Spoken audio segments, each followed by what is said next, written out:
Good morning students. तो आज मैं न्यूट्रिशन इन ह्यूमन ये टॉपिक स्टार्ट करूंगा। चैप्टर 2 का जो फर्स्ट पार्ट है वो बता दिया था आपको।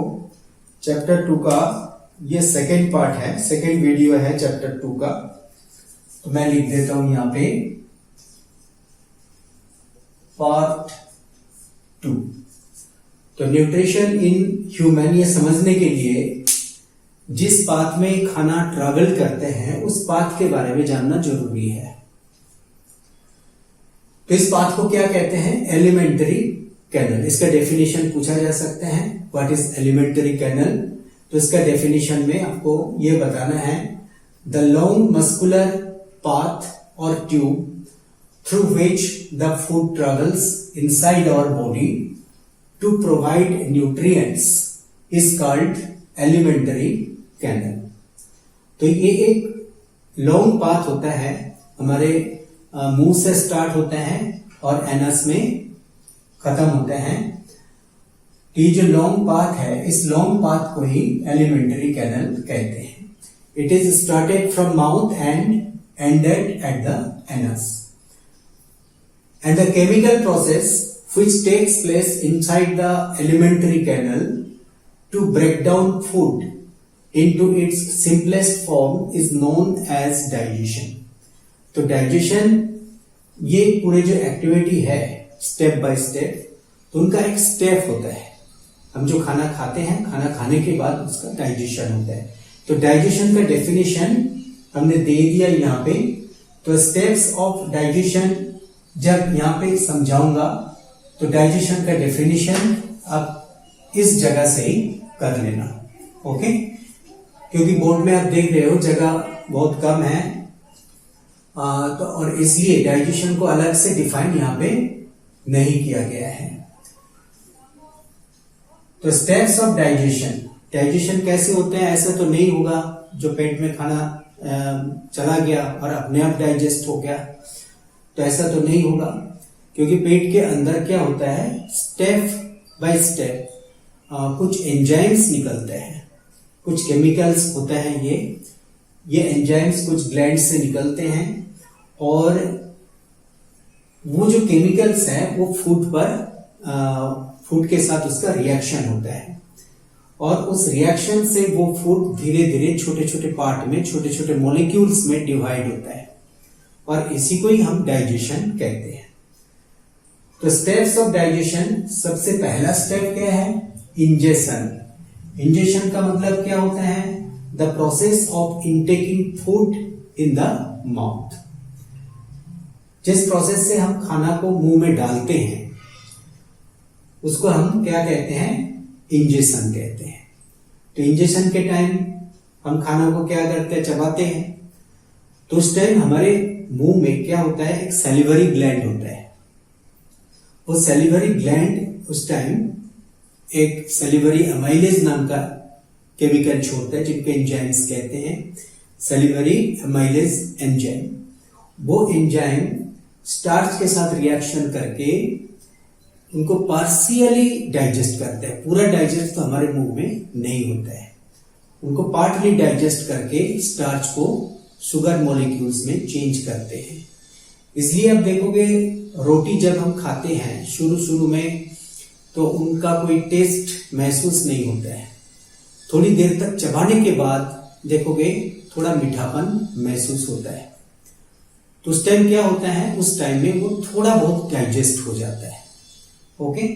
वो पार्टली शुगर में चेंज होता है मुंह के अंदर। तो यहाँ पे स्टार्च ही थोड़ा डाइजेस्ट होता है मुंह के अंदर, बाकी जो प्रोटीन होता है, फैट होता है, उसका डाइजेशन हमारे बक्कल कैविटी के अंदर नहीं होता है। तो इंजेक्शन के बाद बताया आपको डाइजेशन स्टार्ट हो जाता है, मुंह से डाइजेशन स्टार्ट हो जाता है।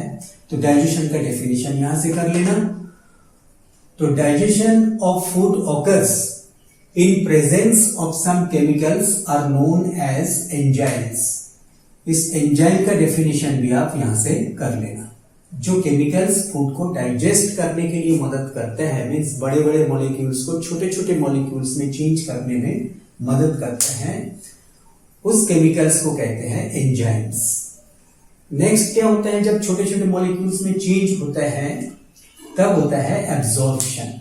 ओके, तो एब्जॉर्प्शन पे क्या होता है, the simplest food after digestion is absorbed by the organ Willey present in small intestine. Small intestine के अंदर कुछ फिंगर लाइक पार्ट्स होते हैं। ओके, उस फिंगर लाइक पार्ट्स को कहते हैं विल्ली।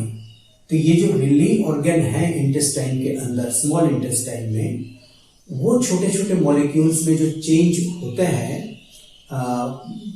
फूड का डाइजेशन होने के बाद, वो विल्ली उसको एब्जॉर्ब कर लेते हैं।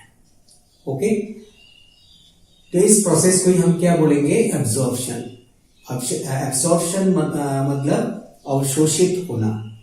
ओके, तो उनका एब्जॉर्प्शन हो जाता है छोटे मॉलिक्यूल्स में चेंज होने के बाद। उसका जो नेक्स्ट प्रोसेस होता है वो है एसिमिलेशन। एसिमिलेशन प्रोसेस क्या है, it is the process of utilisation of simplest food by our body for its growth and repair of sales.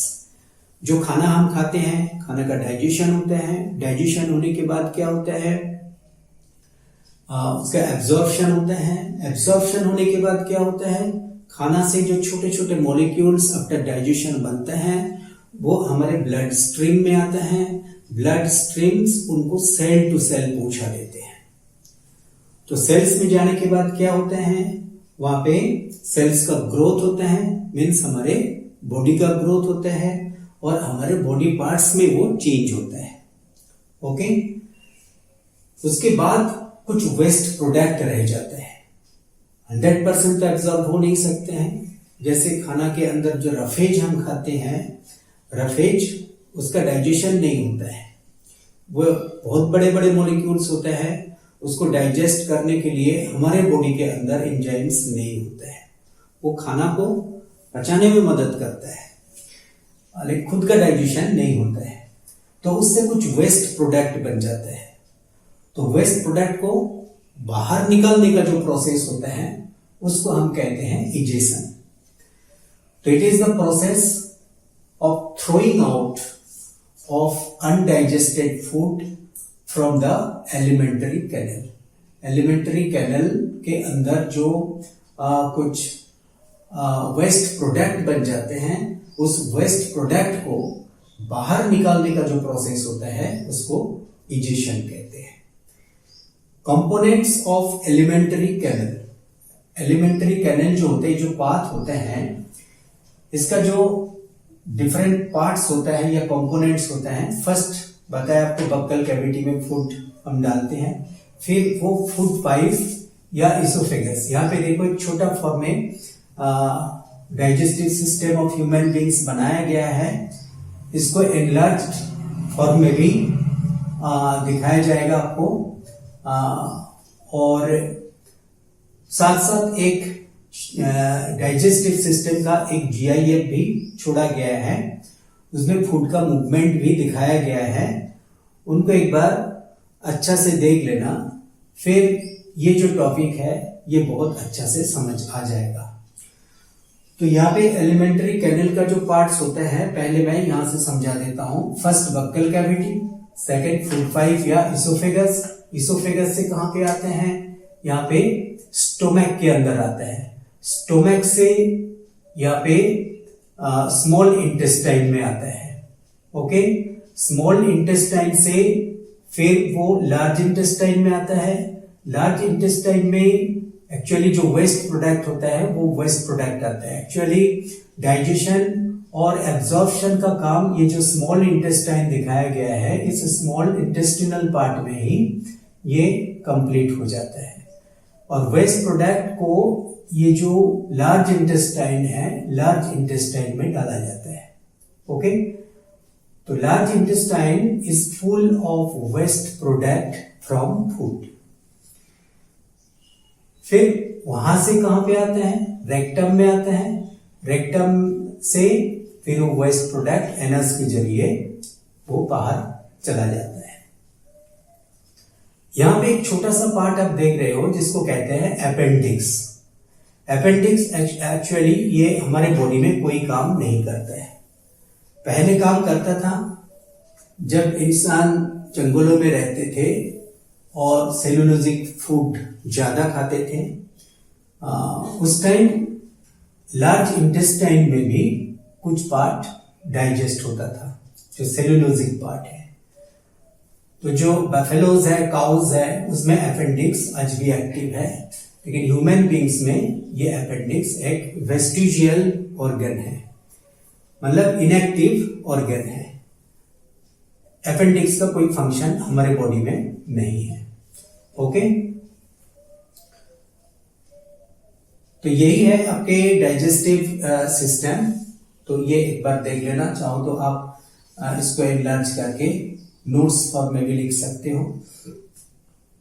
और जो GIF छोड़ा गया है इनको एक बार बहुत अच्छी तरह देख लेना केयरफुली, और उससे आपका डाइजेशन के बारे में आइडिया और डाइजेस्टिव सिस्टम के बारे में आइडिया क्लियर हो जाएगा। Okay, thank you.